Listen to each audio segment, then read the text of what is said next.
Can South Africa's radical left unseat the coalition government? The resignation of high-ranking EFF leaders and the defection to the rival Umkhonto weSizwe party poses two critical questions. Firstly, are the defections signaling the beginning of a serious decline for the 12-year-old EFF? Secondly, are these defections a precursor to an inevitable consolidation of South Africa's left, including the EFF and ANC-aligned leftist formations, South African Communist Party and Labour Federation COSATU, with the MK Party the centre of power? Will the MK Party resolve its internal infighting and leadership squabbles to be ready to assume leadership of the radical left? The year 2024 was a watershed moment for South African politics that will forever be etched in the country's history. The ANC lost its 30-year outright majority after last year's general elections and was forced into a multi-party power-sharing coalition known as the Government of National Unity.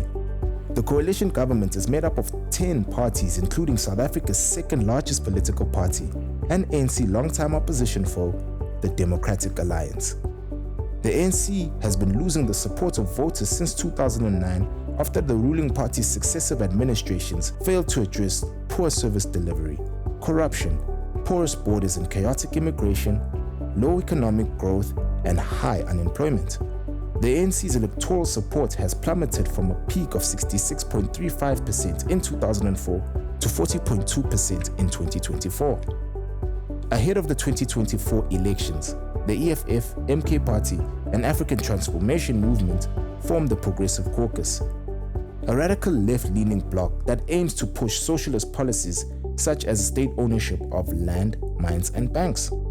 But since the formation of ANC-led GNU in July 2024, the Progressive Caucus is yet to turn up the heat in Parliament on the GNU, which is accused of serving the interests of big business.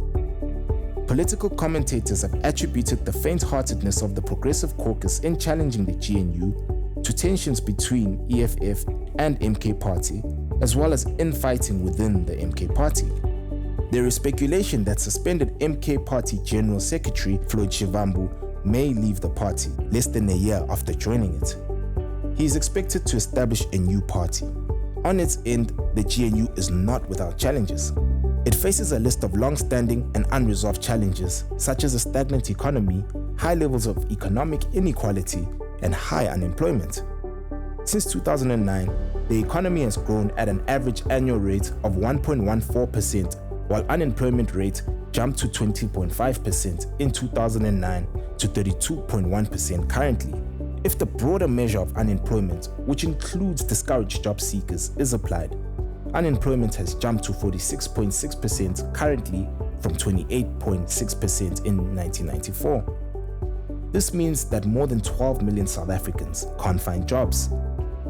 Now the question is, can the radical left unseat the GNU in 2029 if it fails to fix the economy? Or will the tensions between its key members, EFF and MK Party, derail its ambitions? The next 4 years will give us clues to these vexing questions. At the time of the release of this podcast, Mbuyiseni Ndlozi was the latest EFF leader to resign from the party. He left politics to join Johannesburg-based radio station Power FM as a talk show presenter. Cape Town City Councillor Lungiswa Ntshuntshe defected from the EFF to join the DA.